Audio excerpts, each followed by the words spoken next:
कर रहे हैं दैट इज सॉलिड ज्योमेट्री। तो सॉलिड ज्योमेट्री में आपको ध्यान क्या रखना है कि जो फिगर्स है हमारे पास ये 3D फिगर्स हैं और ब्लैक बोर्ड पे बनाना है मुश्किल होगा, सो आपको 2D में इसको अंडरस्टैंड करना पड़ेगा। तो स्टार्ट करते हैं स्फीयर चैप्टर से। चैप्टर 6 बहुत ही इजी चैप्टर है, यूनिट 2 का पार्ट है। सही चीज बता देती हूँ मैं, यूनिट नंबर 2 के अंदर आपके पास 6, 7 एक चैप्टर है, 3 चैप्टर्स है। स्फीयर बहुत इंपॉर्टेंट है, कभी कभार इसी से सिंगल क्वेश्चन आपका कंप्लीट हो जाता है। So sphere, it is a locus of point which moves so that its distance from a fixed point remain constant. Sphere एक locus है points का। locus का points का मीनिंग क्या है कि हमने points को join करके एक figure सी बनानी है। which moves so that, वो किस टाइप से point move कर रहा है, बहुत सारे points हैं, वो किस टाइप से move कर रहे हैं कि इन points का distance किसी fixed point से constant रहे, ये distance constant रहे। suppose ये distance मैंने मान लिया r, फिक्स पॉइंट से कांस्टेंट डिस्टेंस पे पॉइंट्स जो है हमारे पास मूव कर रहे हैं, सो ये स्फीयर बन जाएगा हमारे पास। सो ये आपको इमेजिन करना है 3D के अंदर। यहाँ पर तो आपको सर्कल लग रहा होगा, लेकिन एक्चुअली में ये बन रहा है हमारे पास एक स्फीयर। जो फिक्स्ड पॉइंट है इसको हम बोलते हैं सेंटर, और जो फिक्स डिस्टेंस है उसको हम बोलते हैं रेडियस।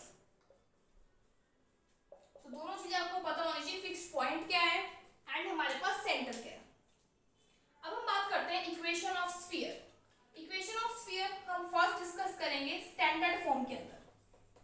स्टैंडर्ड फॉर्म में इक्वेशन ऑफ स्फीयर होती है x square plus y square plus z square is equal to something a square हम मान लेते हैं, या आप r स्क्वायर मान लो, रेडियस अगर r माने तो यहाँ पे आ जाएगा r स्क्वायर।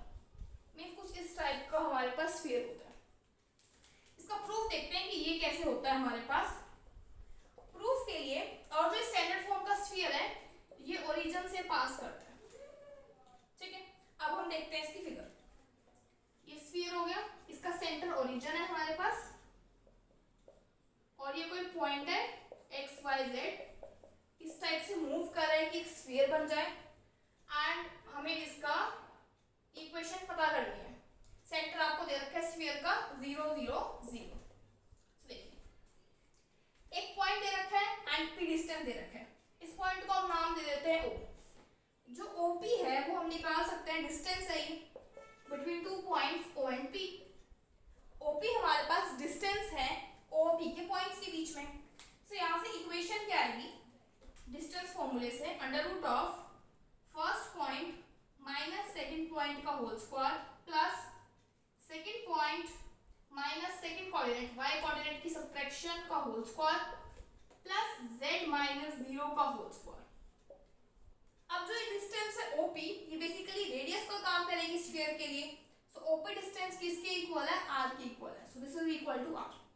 स्क्वायरिंग कर देते हैं both sides, r square is equal to x square plus y square plus z square. So ये जो इक्वेशन आती है ये हमारे पास स्टैंडर्ड फॉर्म बन जाती है स्फीयर की। अब हम बात करते हैं सेंट्रल फॉर्म ऑफ स्फीयर।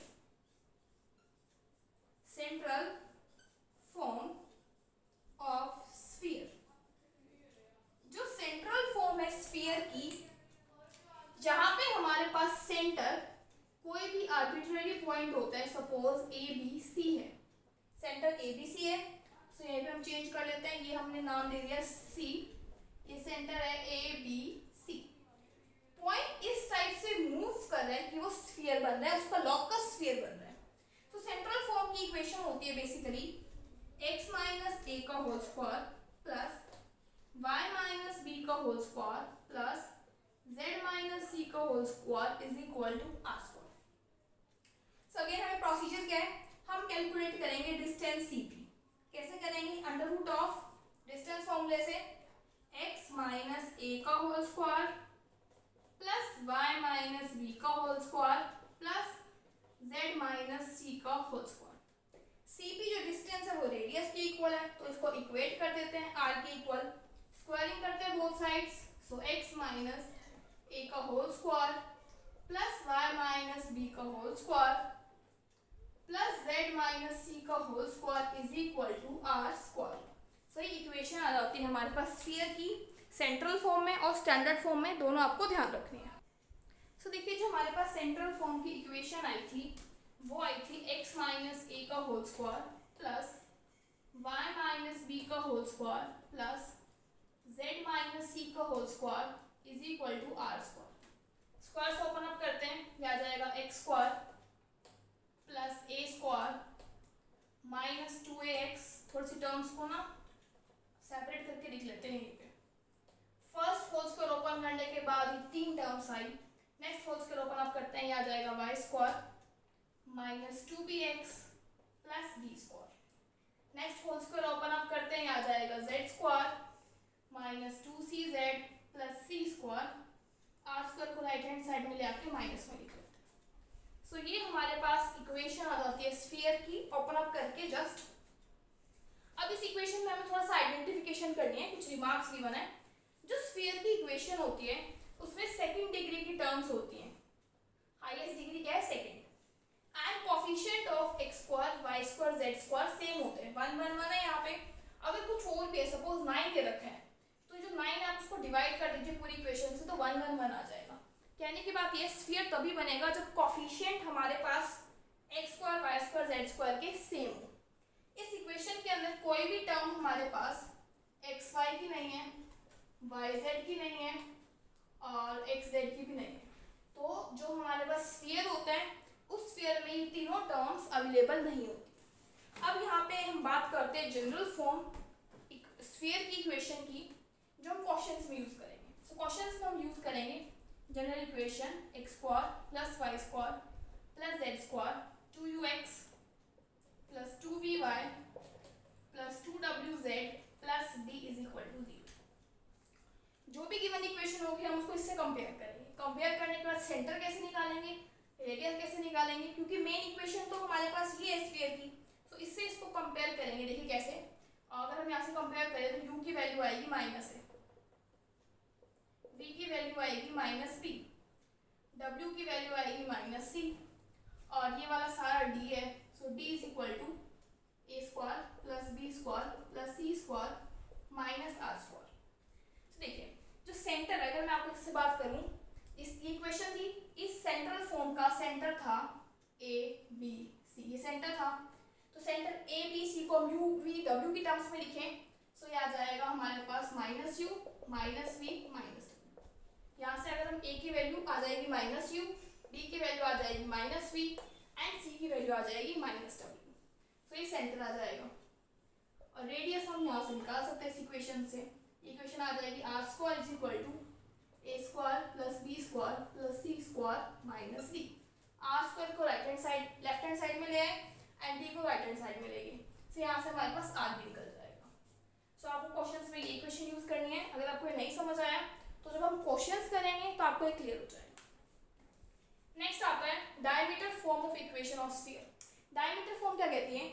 अगर हमें एक्सट्रीमिटी पॉइंट दे रखे हैं डायमीटर के, मींस आपको ए पॉइंट गिवन है और बी पॉइंट गिवन है, तो उससे भी हम स्फीयर की इक्वेशन फाइंड आउट कर सकते हैं। कैसे कर सकते हैं? देखिए, to find equation of a sphere on the joint of x1 y1 z1 and x2 y2 z2 as end points of diameter.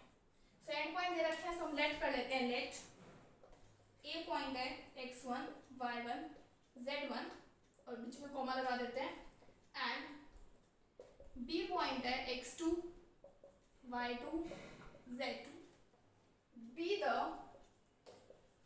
ये हमने लेट कर लिए, ये हमारे पास क्या है?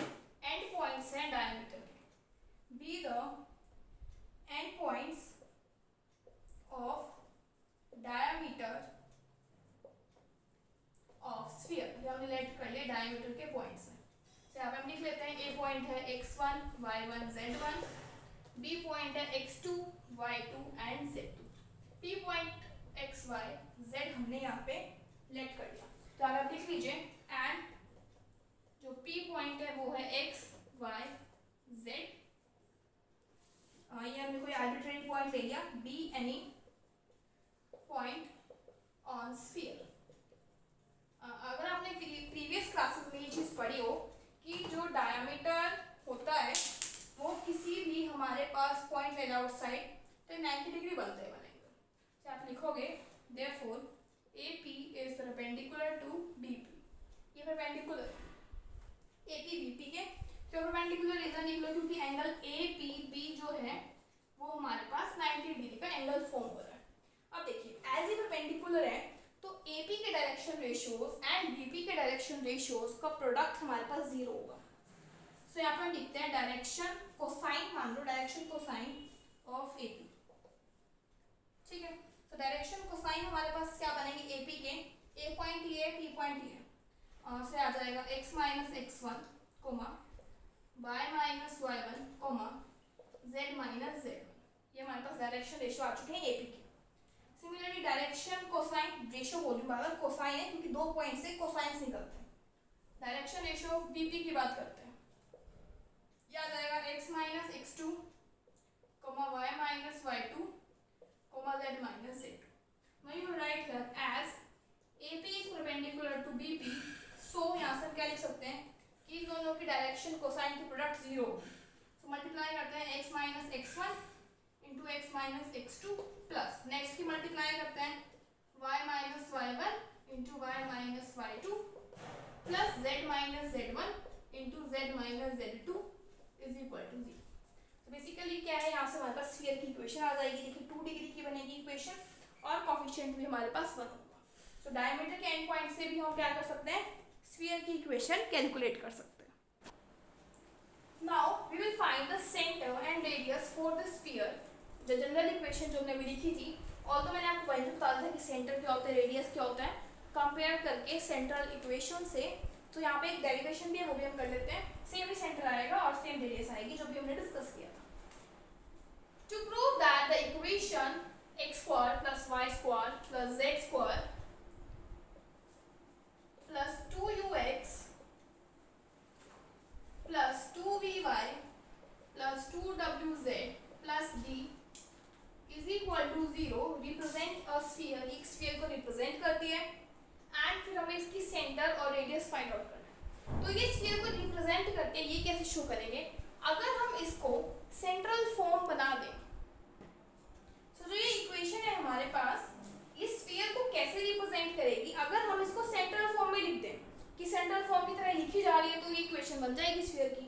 तो उसके लिए हम क्या करते हैं इसी इक्वेशन के अंदर प्लस यू स्क्वायर, पहले हम डी को राइट हैंड साइड पे ले आते हैं, ये आ जाएगा माइनस, ऐड कर देते हैं U square plus we square plus W square, यहाँ पे भी ऐड कर देते हैं U square plus we square plus W square.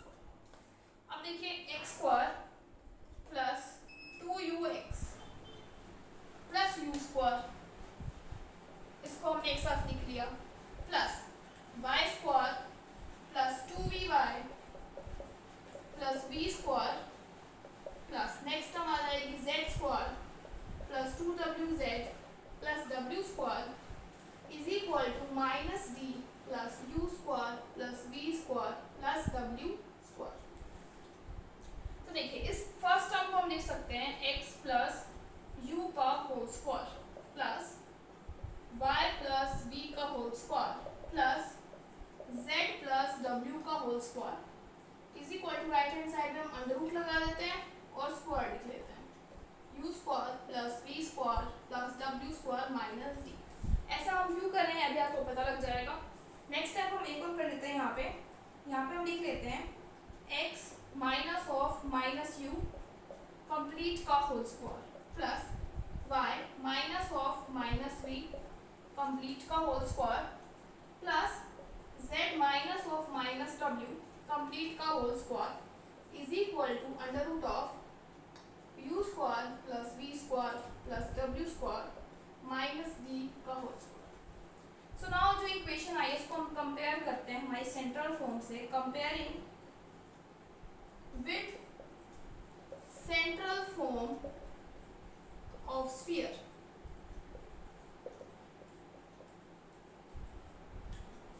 तो सेंट्रल फॉर्म हमारे पास क्या है x माइनस ए का whole square plus y minus b का whole square plus z minus c का whole square is equal to r square.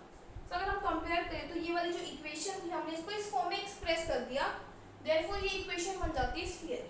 अब बात करते हैं इसके सेंटर की और रेडियस की। इस इक्वेशन का सेंटर था हमारे पास ABC और रेडियस थी, इस लेते हैं रेडियस थी हमारे पास r। अब अगर हम कंपेयर करें a की वैल्यू, नेगेटिव नेगेटिव बाहर अगर हम a को कंपेयर करें तो a की वैल्यू यहाँ पे है -u, b की वैल्यू है -v, c की वैल्यू है -w और रेडियस की वैल्यू है स्क्वायर के अंदर वाला रेडियस है। तो यहाँ से हमारे पास रेडियस की वैल्यू है √u square plus v square plus w square minus d। तो यहाँ से हमारे पास सेंटर आ जाता है -u -v -w और रेडियस हमारे पास ये रखनी है। से आपको सेंटर याद रखना है, रेडियस याद रखनी है।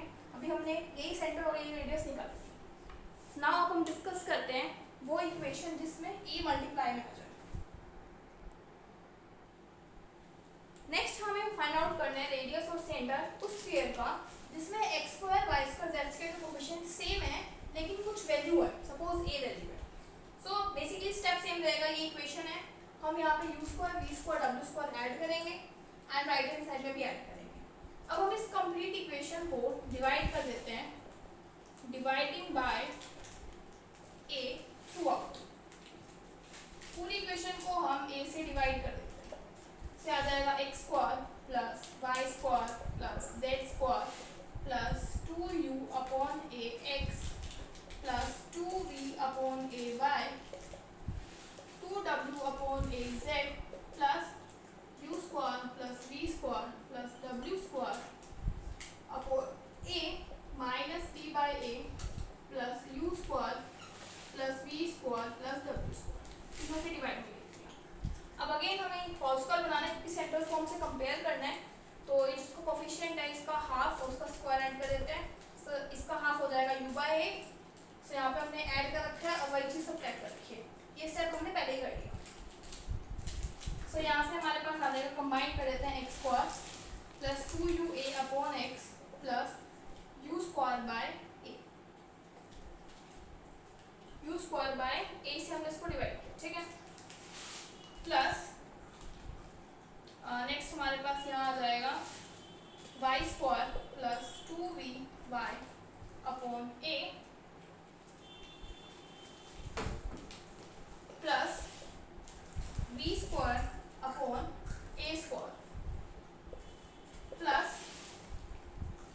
z square plus 2wz upon a plus w square upon a। And वहाँ पे भी अब हम इसको क्या करेंगे, होल स्क्वायर बनाएंगे। बेसिकली यहाँ पे हमारे पास हमने यहाँ पे गड़बड़ कर दी। देखिए यहाँ पे जो हमने ऐड किया है ना, हमें ये ऐड करना चाहिए दोनों तरफ, this divide by a and this divide by a, क्योंकि यहाँ पे हमें u square by a square चाहिए। तो हम इसे ऐड कर देते हैं, तो यहाँ पे स्क्वायर बन जाएगा। नेक्स्ट स्टेप पे यहाँ a स्क्वायर आ जाएगा। बुक में क्या किया है, बुक में पहले a से डिवाइड किया है फिर ऐड किया है। यहाँ पे हमें पहले ऐड करना पड़ेगा ये टर्म, क्योंकि देखिए होल स्क्वायर बनाने के लिए x plus u by a का होल स्क्वायर बनेगा, तो ये टर्म a स्क्वायर होनी चाहिए। तो हम ये वाली चीज ऐड करेंगे, u square v square w square by a और यहाँ आ जाएगा d बाय a और इसके डिवाइड में आ जाएगा a square plus y plus v by a का whole square z plus w by a का whole square is equal to u square plus v square plus w square upon a square minus d by a। इसको भी whole square की form में लिख लेते हैं, next step पे लिख लेंगे। तो यहाँ पे इसको लिख लेते हैं x minus of minus u by a इस कंप्लीट का whole square plus y minus minus v by a complete का whole square plus z minus minus of w by a complete का होल स्क्वायर। एंड इसको हम लिख लेते हैं under root of u square plus v square plus w square upon a square minus d by a का whole square. Now we'll compare it with the central form. So comparing it with central form. So central form है हमारे पास x minus a का whole square plus y minus b का whole square plus z minus c का whole square is equal to r square. तो ऐसा compare करेंगे। So basically centre होता है हमारे पास माइनस यू माइनस वी, इसके बाद में सेंटर होता है ए बी सी। वैल्यू है minus U by A, B की वैल्यू है minus V by A, C की value minus W by A. Means जो हमने पीछे इक्वेशन फाइंड आउट की थी उसमें सेंटर आया था minus you minus we minus W, लेकिन अगर एक कोफिशिएंट यहाँ पे आ जाता है तो सेंटर भी ए से डिवाइड हो जाएगा। इस टाइप से आप ध्यान रख सकते हैं। और रेडियस आ जाएगी हमारे पास यहाँ पे under root of u square plus we square plus W square upon a. ऐसे इस टाइप से हम लिख लेते हैं ए का होल स्क्वायर एंड डब्ल्यू बाई ए का whole square minus t by. Again उसमें रेडियस थी u square plus we square plus W square minus t. So again अगर यहाँ पे ए कोफिशिएंट आ जाता है तो हर टर्म ए से डिवाइड हो जाती है, इसे आपको ध्यान रखना है। अदरवाइज ये क्वेश्चंस में यूज नहीं होगा, आप इसको स्किप कर सकते हैं। इस पार्ट को आपको प्रूफ के लिए पता होना चाहिए। Let us start with examples. So example 1 है find the equation of a sphere whose center is this and radius is this. So equation क्या होती है x minus a का whole square is the central form of equation y minus b का whole square plus z minus c का whole square is equal to r square. a b c क्या होता है centre. So equation आ जाएगी corresponding two point. So equation of sphere whose center is 2 minus 3 4 with radius 5 is x minus 2 का whole square plus y minus of minus 3 का whole square z minus 4 का whole square r का square means 5 का square. सो यहाँ से आ जाएगा equation x minus 2 का whole square plus y plus 3 का होल स्क्वायर z माइनस 4 का whole square is equal to 20। और सिंप्लीफाई करके लिखना चाहो लिख सकते हो, अदरवाइज यहाँ तक भी छोड़ सकते हो। Rest of the examples will discuss in the next video. Till then thank you.